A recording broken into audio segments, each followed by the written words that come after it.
ومن أحسن قولا ممن دعا إلى الله وعمل صالحا وقال إنني من المسلمين.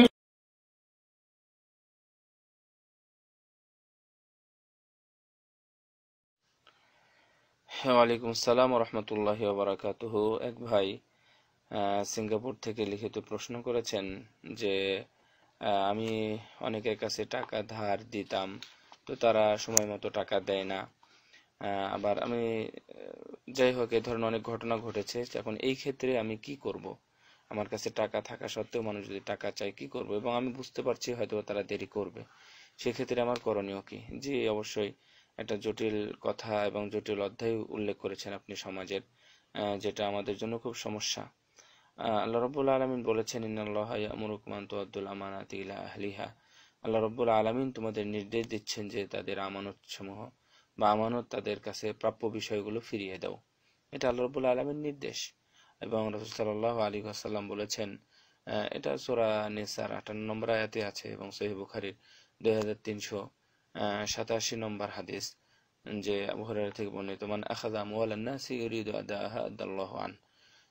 কোনো মানুষ যদি কোনো জিনিস নেয় বা ধার নেয়, ঋণ নেয়, এবং সে যদি ইচ্ছা করে সেটা ফেরত দেবে বা পরিশোধ করবে, তাহলে আল্লাহ রাব্বুল আলামিন তাকে তৌফিক দেন। বলা হয়েছে যে আল্লাহ রাব্বুল আলামিনই যেন তার পক্ষ থেকে পরিশোধ করার ব্যবস্থা করে দেন। ওমান আখাযা ইউরিদু ইতলাফাহা, এবং কেউ যদি গড়িমসি করা বা বিনাশ করা, ধ্বংস করা এমনটা কামনা করে এবং এই জন্য ঋণ নেয়, তখন আল্লাহ রাব্বুল আলামিন তার বিনাশ করেন, ওয়ালিয়াযু বিল্লাহ। তো এটাই হচ্ছে কথা। আর আরো অনেক হাদিস আছে, নাসাইতে একটা হাদিস আছে 4684, তো ওখানে বলা হয়েছে যে সে মানে কেউ যদি, এটা হাদিসটা হাসান, এই হাদিসটাও হাসান।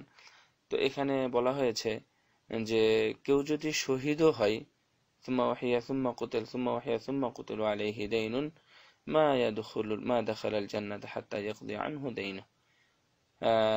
রাসূল সাল্লাল্লাহু আলাইহি ওয়াসাল্লাম বলেছেন যে কেউ যদি শহীদও হয় আর এইভাবে, অর্থাৎ তার উপর ঋণ নিয়ে কেউ যদি মারা যায়, সে মারা যাবে, আবার জীবিত হবে, আবার মারা যাবে ইত্যাদি, এমন করার পরেও কেউ যদি শহীদ হয় বারবার, তারপরেও সে জান্নাতে ঢুকবে না যতক্ষণ পর্যন্ত তার পক্ষ থেকে সেই ঋণটা পরিশোধ না করা হয়।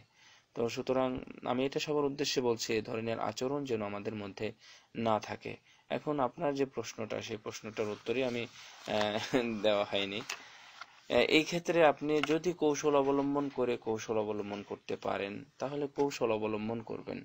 প্রয়োজনে টাকাটা আপনি অন্য কারো কাছে এমনিতেই দিয়ে রাখলেন, সেটা ধার নয়, রাখলেন তার কাছে, এটা হতে পারে। অথবা আপনার টাকাটা বুথে অথবা ব্যাংকে থাকলো, যে টাকা আমার কাছে নেই বললেন। অথবা আপনার মানে ভালো মানসিকতা যেন থাকে, এবং মানে ঋণ দেওয়াটাকে কিন্তু ডবল সোয়াব। আমি এটা থেকেও আপনাকে বঞ্চিত করতে চাচ্ছি না। দান করলে একটি নেকি হয়, আর ঋণ দিলে দুইটা নেকি হয়, হাদিসটা সহিহ। তো ঋণ দেওয়া থেকে আমি আপনাকে একবারে মুক্ত করতে চাই না।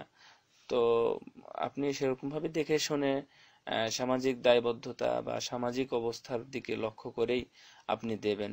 আর রাসূল সাল্লাল্লাহু আলাইহি ওয়াসাল্লামের জীবনেও, অর্থাৎ তাদের সাহাবীদের আমলে ওই ধরনের ঘটনা কিন্তু অনেক ঘটেছে। তো যখন চড়াও হয়েছে পাওনাদার, তখন রাসূল সাল্লাল্লাহু আলাইহি ওয়াসাল্লাম নিজেই সাহাবীদের কাছ থেকে চাঁদা তুলে সেগুলো পরিশোধ করার চেষ্টা করেছেন। তো এই ধরনের অধ্যায়গুলো একবারে নাই তা না, আছে। তো আমিও আপনাকে বলবো যে সামাজিক বিষয়গুলো এবং মানুষের মানসিকতার দিকে লক্ষ্য করে আপনি চেষ্টা করুন, তাহলে চলতে পারবেন। কারণ এই ক্ষেত্রে কোনো পথ নেই এবং এই সমাধান আপনি তেমন কিছুই পাবেন না, একমাত্র কৌশল ছাড়া আর কিছু নেই। আর যারা আপনার সাথে মানে এরকম ভাবে করেছে, তো তারা হয়তো বা আসবে না। যদি আসে তাহলে স্মরণ করিয়ে দিবেন যে না, আসলে আমার কাছে টাকা আছে, বাট আমার মানে প্রয়োজনে আমি যেহেতু পাই না, আমি তোমাকে টাকা দিতে পারবো না, বাস সরি, এই পর্যন্তই, এবং এর জন্য তুমি আমাকে আর দ্বিতীয়বার বলো না। বাস সরাসরি তাকে বলবেন, কারণ তুমি আমার সাথে এমনটা করেছো।